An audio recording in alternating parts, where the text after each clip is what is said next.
Hello students, as you know, we had started chapter 5, Euclid's Introduction of Euclid's Geometry. In previous lecture, we had taken basic idea of what is geometry, कहाँ से geometry word आया, किसने geometry का base डाला, ठीक है, कहाँ पे geometry का बहुत यूज हुआ था, कौन से सदी में हुआ था, वो सभी बेसिक के बारे में हमने देखा। What is the meaning of axioms, postulates, theorem क्या होता है, उस सब के बारे में देखा था। एंड एक्सरसाइज 5.1 का एक क्वेश्चन हमने कंप्लीट किया था। Now today we are going to complete this exercise और इसी के साथ ये आपका छोटा चैप्टर कंप्लीट हो जाएगा, ठीक है। एंड जैसे कि मैंने आपको बोला था, ये क्या है, आपके आगे के जो जियोमेट्री के लेसन्स है उसका बेस है, ठीक है। तो अच्छे से ध्यान देना बेटा। आज की जो टॉपिक है उसमें जो हमारा क्वेश्चन 2 है वो डेफिनेशंस है। तो देखिए, फर्स्ट डेफिनेशन है आपकी parallel lines. What is the meaning of parallel lines? तो देखिए यहाँ पे मैंने लिखा है two lines which lie in the same plane and do not intersect. ये चीज अच्छे से ध्यान रखनी है। And do not intersect anywhere are called parallel lines. दो लाइंस एक ही प्लेन में अगर लाई कर रही है, जैसे कि ये है first line L1 and it is second line L2, दोनों कहां पे है, एक ही प्लेन में, बट एक दूसरे को कहीं पे इंटरसेक्ट नहीं कर रही है। क्या नहीं होना चाहिए, एक दूसरे को कहीं पे इंटरसेक्ट नहीं करना चाहिए। तो ऐसी लाइंस को बोलेंगे हम पैरेलल लाइंस, ठीक है। दैट मींस ये L1 एंड L2 क्या है, पैरेलल। इसको अगर हम यहां से ऐसे लंबा खींचेंगे ऐसे जाएगी, इसको लंबा खींचेंगे ऐसे जाएगी, ये ऐसे जाएगी, ये ऐसे जाएगी, कहीं पे इंटरसेक्ट होगी नहीं। तो ऐसी लाइंस को हम क्या बोलेंगे, पैरेलल लाइंस, ठीक है। और पैरेलल का सिंबल है L1, parallel L2। It is the symbol of parallel lines. कहीं पे अगर हमें ऐसा सिंबल दिया हुआ है तो स्ट्रेट लाइन, तो हम समझ जाएंगे कि ये दो लाइंस क्या होगी, पैरेलल, ठीक है। पता चला स्टूडेंट, ऐसा सिंबल जब भी कहीं पे आएगा दैट मींस क्या होगा, ये दोनों लाइन क्या है, एक दूसरे को पैरेलल है। Now see second define perpendicular lines. देखिए परपेंडिकुलर लाइंस क्या है, two lines intersecting each other at right angles। दो लाइन एक दूसरे को अगर राइट एंगल में इंटरसेक्ट कर रही है तो वो लाइंस को क्या बोलते हैं हम, perpendicular lines. And as you know right angle का मीनिंग क्या होता है, right angle is equal to 90 degree, ठीक है। अगर दो लाइन एक दूसरे को कहां पे 90 डिग्री पे इंटरसेक्ट कर रही है दैट मींस वो क्या है, परपेंडिकुलर लाइन। जैसे कि ये लाइन है L1, दूसरी लाइन है L2, ठीक है, और दोनों यहाँ पे इंटरसेक्ट कर रही है, वहां पे क्या बन रहा है 90 का एंगल। तो ये दोनों लाइंस क्या होंगी, परपेंडिकुलर लाइन। और परपेंडिकुलर लाइन का सिंबल क्या है, उल्टा T, L1 perpendicular L2 and it is a symbol of perpendicular, ठीक है। क्या है परपेंडिकुलर का सिंबल, उल्टा T। अगर कहीं पे भी हमें ऐसा सिंबल दिया है दैट मींस वो क्या है, परपेंडिकुलर लाइन। और उसका मीनिंग क्या है कि परपेंडिकुलर लाइंस एक दूसरे के साथ क्या बना रही है, right angles, that means 90 degree का एंगल बना रही है, ठीक है। तो बहुत ही इजी कॉन्सेप्ट है, अच्छे से समझना। Now radius of a circle.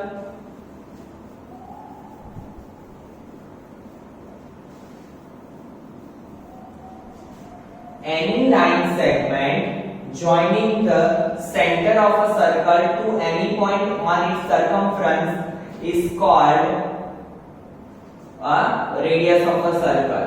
किसे बोलते हैं, चलिए फिगर के थ्रू समझते हैं। जैसे कि ये कोई सर्कल है, सर्कल का सेंटर है O, और ये वाला जो पार्ट होता है, जो सर्कल की बाउंड्री होती है, उसे हम क्या बोलते हैं, सर्कमफ्रेंस। क्या बोलते हैं, सर्कमफेरेंस, ठीक है। तो देखिए क्या लिखा है मैंने, any line segment joining the centre of a circle to any point on its circumference.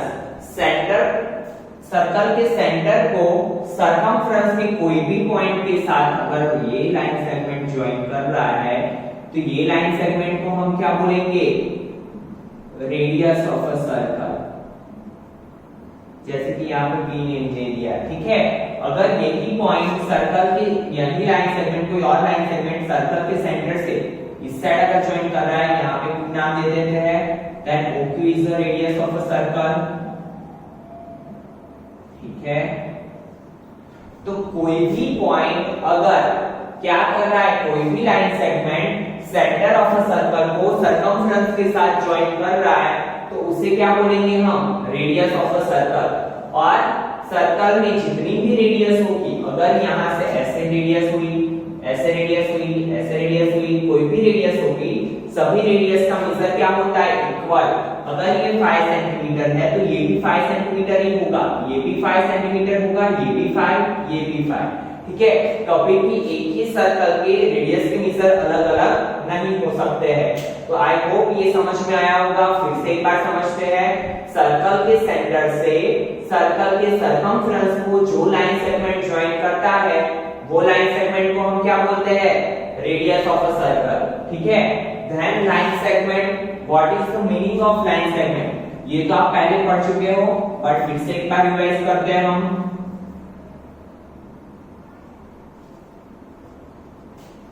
Now see, line segment is a part of a line and having two endpoints. In other words, line segment is a terminated line. क्या है, line segment is a part of line. कोई भी line होती है, जैसे कि हम ये लाइन है, ठीक है, अगर इतने ही पार्ट को हम लेते हैं तो ये ए भी क्या हो जाएगा, लाइन सेगमेंट, ठीक है। Line segment is a part of line. अगर ये पार्ट को हम यहाँ से रब कर लेते हैं तो ये जो पार्ट बना उसे क्या बोलेंगे हम, लाइन सेगमेंट। और लाइन सेगमेंट को दूसरे वर्ड्स में हम क्या बोल सकते हैं, टर्मिनेटेड लाइन। क्या बोल सकते हैं, टर्मिनेटेड लाइन। और हमने इसके प्रीवियस लेक्चर में ही बोला था, मैंने बोला था आपको कि टर्मिनेटेड लाइन को हम चाहे जितना लंबा खींच सकते हैं, ठीक है। Now then last one, square. Square की डिफाइन तो आप सबको पता है। A quadrilateral B, all the four sides are equal and all the four angles equal is called a square. All the four angles are equal. कितना major होगा ये angles का, 90 डिग्री, ठीक है। चलिए फिगर के थ्रू समझते हैं। सबसे पहले क्वाड्रिलेटरल में कितनी साइड्स होती है, 4 sides and 4 angles. If 1 2 3 and 4 all 4 sides are equal then it is called rhombus. अगर सिर्फ साइड्स इक्वल है तो उसे क्या बोलते हैं, rhombus.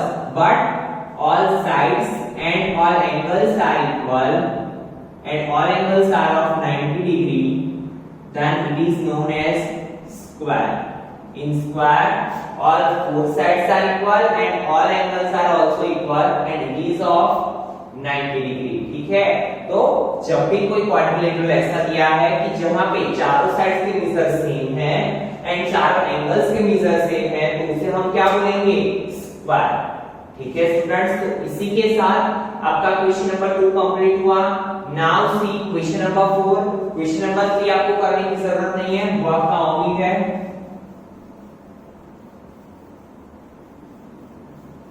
Now see question number 4।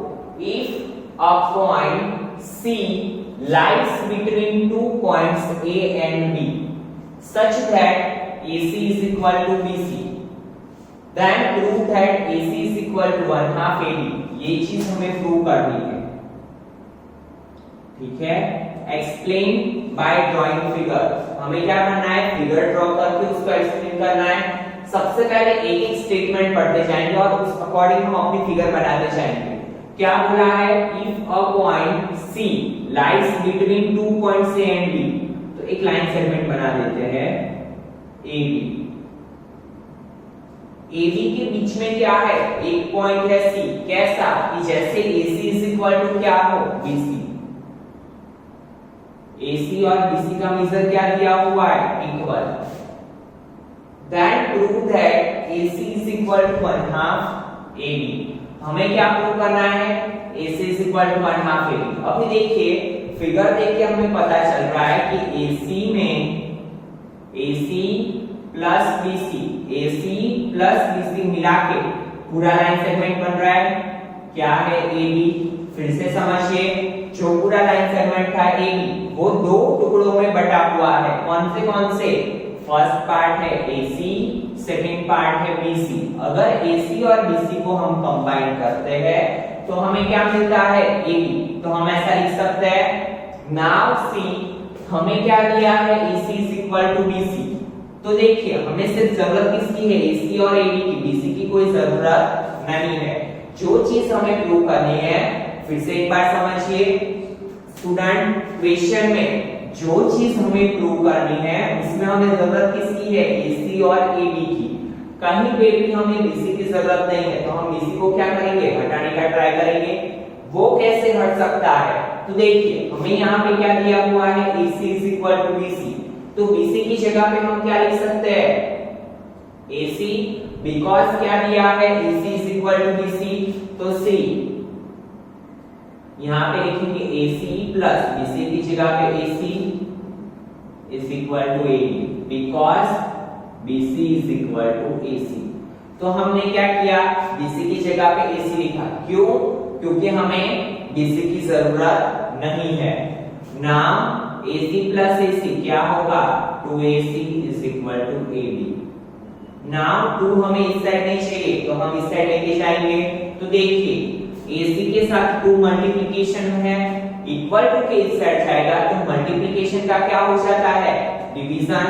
तो क्या होगा, AC is equal to 1/2 AB। कैसे, AC is equal to AB by 2। तो हम ये 2 को साइड में लिख सकते हैं, तो AC is equal to क्या होगा, 1/2 AB। ठीक है, इसलिए मैंने ऐसा लिखा। तो देखिए प्रूव हो गया, यही तो चीज हमें प्रूव करनी थी। यहाँ पे लिखेंगे हेंस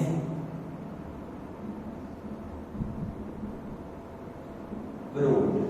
ठीक है, क्या लिखा, हेंस प्रूव। फिर से एक बार समझिए क्या किया था और कैसे हमने प्रूव किया।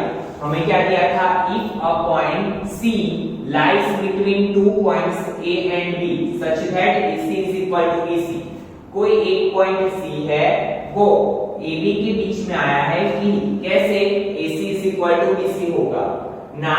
हमने देखा फिगर को ऑब्जर्व किया तो क्या हुआ, AC प्लस BC मिलके क्या बन रहा है, पूरा AB पार्ट ना। फिर हमने वो देखा कि हमें प्रूव क्या करना था, AC is equal to 1/2 AB। तो हमें कहीं पे भी BC की जरूरत नहीं थी, तो BC की जगह पे मैंने क्या रख दिया, AC, क्योंकि BC is equal to क्या दिया है, AC।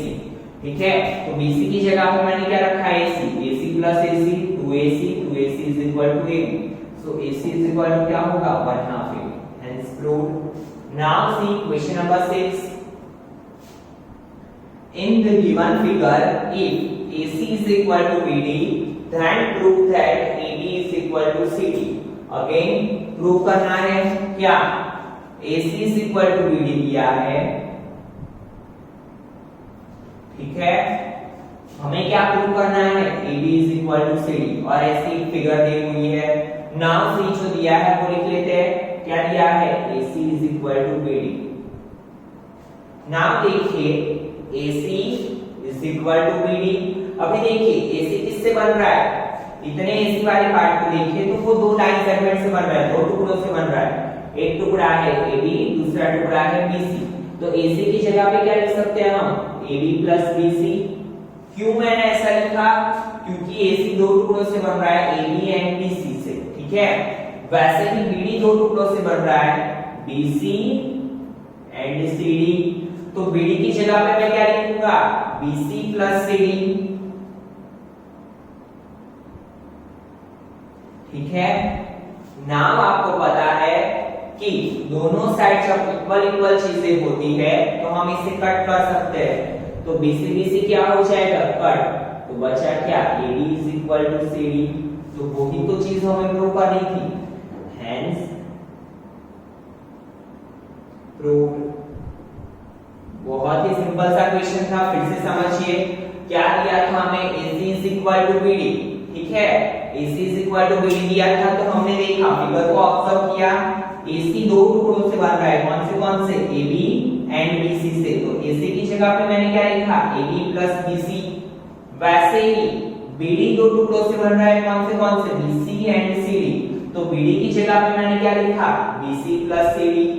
ना दोनों साइड अगर इक्वल टू के दोनों साइड सेम चीजें हो तो हम क्या कर सकते हैं, सेम चीजों को कट कर सकते हैं। तो मैंने क्या किया, BC BC को कट कर लिया, तो बचा क्या, AB is equal to CD। Hence proved, ये भी चीज तो हमें प्रूव करनी थी। नाउ सी, देखिए आपका last question of text book, question number 5 आपका ऑमिक है। क्वेश्चन 3 एंड 5 वो आपको करने की जरूरत नहीं है, क्योंकि ऐसे क्वेश्चंस कभी भी आपको एग्जाम में नहीं आएंगे, ठीक है। Now see question, now see student, what is question number 7?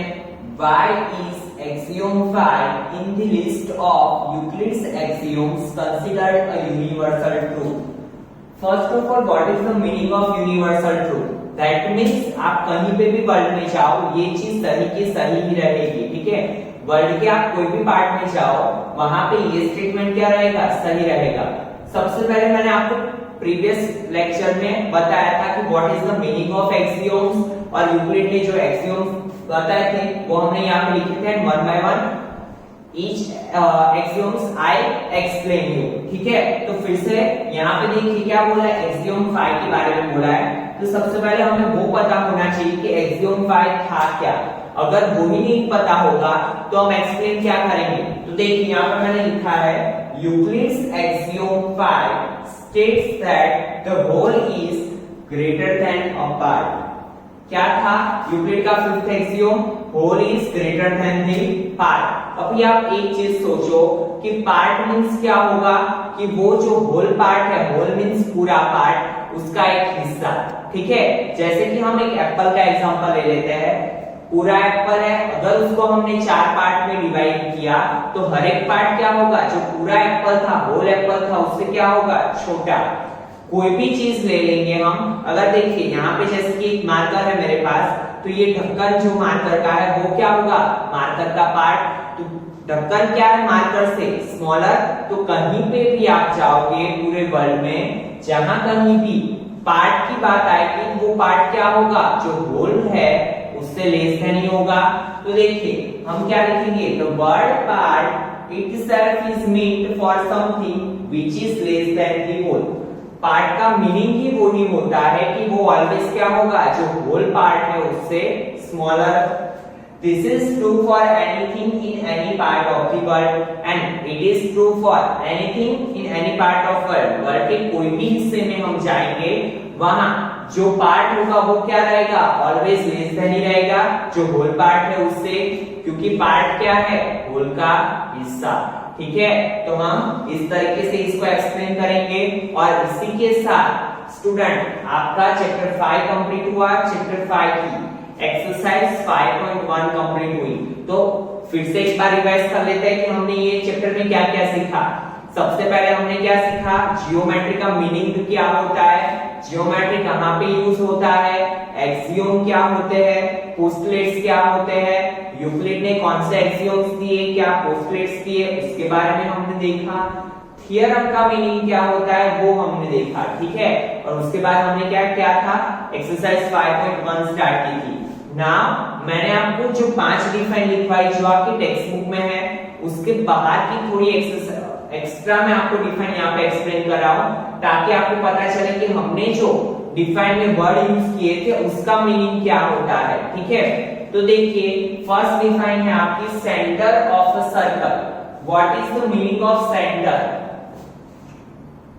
आप सबको पता है कि इसे सेंटर बोलते हैं, बट हम एग्जाम में ऐसा नहीं लिख सकते। तो मैथमेटिकल लैंग्वेज में सेंटर को क्या बोलते हैं वो हम देखते हैं। A point in the plane of a circle which is equidistant from all the points of the circle। देखिए सर्कल का कोई ये एक पॉइंट है, वो सर्कल के जैसे कि ये सारे पॉइंट मिला के क्या बन रहा है, सर्कल बन रहा है। तो ये सभी से क्या होगा, इक्विडिस्टेंट होगा।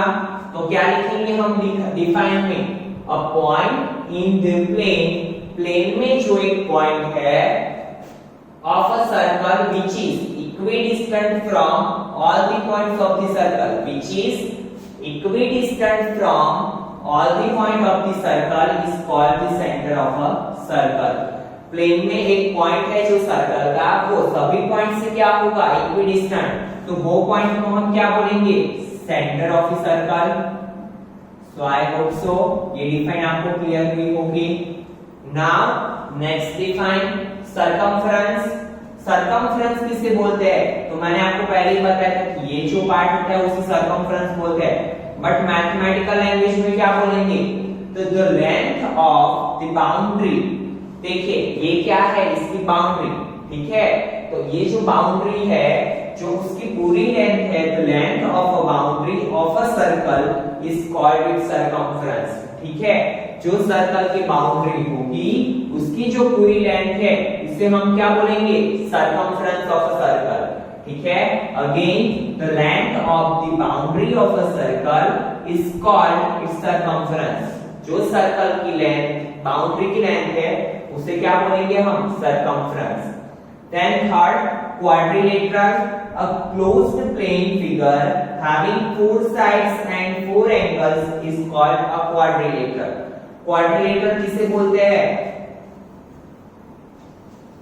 तो प्लेन में एक कोई क्लोज्ड फिगर है, ठीक है, क्यों क्लोज्ड बोलते हैं, क्योंकि चार साइड उसे क्लोज बना लेती है। तो अब closed plane figure having how many sides, 1 2 3 4, 4 sides and 4 angles is called a quadrilateral। ठीक है, और इसे हम क्या बोलेंगे, क्वाड्रिलेटरल। तो अगर कोई प्लेन में 4 साइड और 4 एंगल से कोई क्लोज्ड फिगर बनती है तो उसे हम क्या बोलते हैं, क्वाड्रिलेटरल। तो वैसे ही अगर आपको ट्रायंगल की डिफाइन बनाने का बोले तो आपको समझ में आ जाएगा। ठीक है, बहुत ही इजी हो जाएगी। Try means 3 sides and 3 angles, तो क्या लिखेंगे, a closed plane figure made by, कितनी साइड्स होगी उसकी, by having 3 sides and 3 angles is known as triangle। फिर से एक बार समझते हैं, a plane closed figure having 3 sides and 3 angles is known as triangle। ठीक है, ये मैंने यहाँ पे लिखी नहीं है, बट ऐसे हम फिगर डिफाइन को बना सकते हैं, ऐसे हम इसे ट्रायंगल को डिफाइन कर सकते हैं। ठीक है स्टूडेंट्स, तो आज के लेक्चर में इतना रखते हैं। इसी के साथ आपका चैप्टर 5 कंप्लीट हुआ। एंड जैसे कि मैंने आपको लेक्चर स्टार्ट करने से पहले ही बोला था कि ये चैप्टर आपका बहुत ही इंपॉर्टेंट है। किस हिसाब से, बेसिक है ये आगे के आपके चैप्टर 6 7 8 और 9 का। ठीक है, ये पूरा पार्ट आपका क्या है, जियोमेट्री पार्ट। अगर इसमें आपने ये सब टर्म समझे हुए हैं तो आपको आगे के जो कॉन्सेप्ट होंगे वो बहुत ही इजी लगेंगे। ठीक है, तो आज के लेक्चर में इतना रखते हैं। और जैसे कि मैंने आपको बोला है, आपको आपकी वर्कबुक की भी साथ में प्रैक्टिस थोड़ी करते जाना है। ठीक है, अगर आपके पास वर्कबुक नहीं है तो आप क्या करोगे, प्रैक्टिस बुक लेके भी थोड़े एक्स्ट्रा क्वेश्चंस की प्रैक्टिस करते जाओगे, ताकि आपको पता चले कि अगर टेक्स्ट बुक के आउटसाइड का कुछ आता है तो आपको वो सॉल्व कर पाते हो कि नहीं कर पाते हो। ठीक है, क्योंकि नेक्स्ट ईयर आप 10th में आओगे और 10th में तो आपको पता है कि पेपर में पूरा टेक्स्ट बुक का डिटो को डिटो नहीं होता है। ठीक है, उसमें बाहर के भी क्वेश्चंस होते हैं, तो वो क्वेश्चंस भी सॉल्व करना आपको आना चाहिए। ठीक है, थैंक यू स्टूडेंट्स।